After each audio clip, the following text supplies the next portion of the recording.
Want to start using the Replika AI chat app, but not sure how? I'm Jessica, and in this video, I'll show you how to download and install Replika. Note that this video will demonstrate on iPhone, but written instructions for both Android and iOS will be listed in the description box. Now let's get started.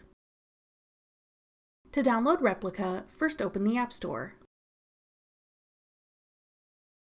Go to the Search tab.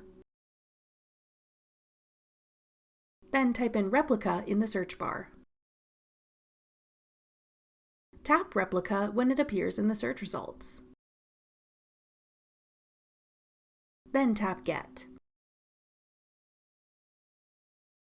If prompted, use Face ID or enter your password to confirm that you want to download the app. Wait for the installation to complete. Then tap Open to start using the Replika app. That's all it takes to download Replika. Want to try out other AI apps? Check out this tutorial next. Click the video on your screen now to watch. Thanks for watching. If you found this video helpful, we'd love it if you'd hit the like button below and subscribe to our channel. We put out great new tech tutorials like this one every day.